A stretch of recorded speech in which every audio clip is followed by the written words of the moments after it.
হঠাৎ বাবা জিজ্ঞাসা করেছিল যে কিরে তোর পড়াশোনা কেমন চলছে। আর আমি উত্তর দিয়েছিলাম চলতেই পারছে না, আমি ওর পা দুটো ভেঙেই দিয়েছি।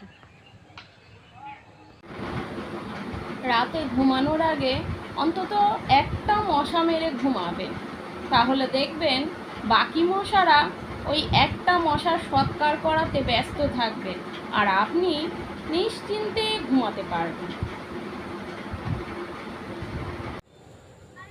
পড়াশুনো না করে যারা খেলছে পাবজি, চাকরি না পেলে তারা বিক্রি করবে সবজি। কান খুলে শুনে রাখো, তুমি বড় লোক তাই তোমার ব্যাংক অ্যাকাউন্ট আছে, আমি গরিব লোক তাই আমার ফেসবুক অ্যাকাউন্ট আছে। শীতকালে স্নান করতে সময় লাগে 2 মিনিট, কিন্তু তার জন্যে সিদ্ধান্ত নিতে সময় লাগে 2 ঘন্টা। ডিয়ার মশা, ডোন্ট কিস মি, বিকজ জোর করে ভালোবাসা হয় না।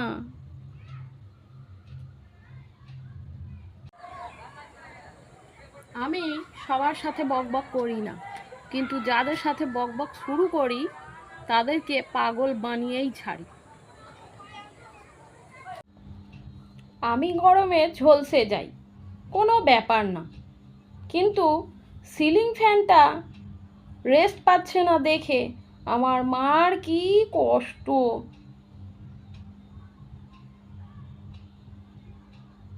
কারো প্রোফাইল লক থাকলে রেগে যাবেন না, কারণ করোনা পেশেন্টরা যতই নিজেদেরকে লক রাখবে ততই সমাজের পক্ষে স্বাস্থ্যকর। প্রেমিকার মধ্যে যদি মাকে খুঁজে পাও তাহলে বুঝে নিও তুমি ভালোবেসেছো।